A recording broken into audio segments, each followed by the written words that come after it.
butas ah. Yun mga lods! Today's for video natin mga lodi.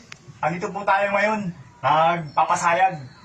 Nung nakarang araw lang, nandun po tayo sa ilog. Doon po tayo nagkahanap ng dito, nagbubutas. Ngayon, nandito po tayo sa likod ng bahay namin. Ayan! Ayan po yung bahay namin mga lods. Nag-uway po kami mga lodi. Para po sa taguan po ng kayamanan namin. Puso Negro po. Yan. Yan po namin yung ano namin, alaga. May nahulog na alaga mga lods. Yan. Yan, ano din. Yan. Buti na lang. Meron na akong rescuer. Buti na lang mga lods. Meron na akong taga-rescue mga lods. Grabe.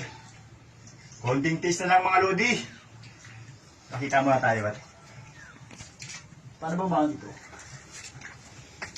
Oh, dali dito. Pag ganun. Hindi, wag ganyan. Ay, sige, ganito na lang. Kamukat pa. Sige kayo. Ayan mga lodi. Buti na lang, andito yung mga kaibigan ko. Ito nga pala mga lods yung ano natin, loob. Ito, yan mga lodi. Konti na lang, makakapagano na tayo. Tambak. O, di ba? Yan mga lods. Salamat sa panonood nyo. Thank you.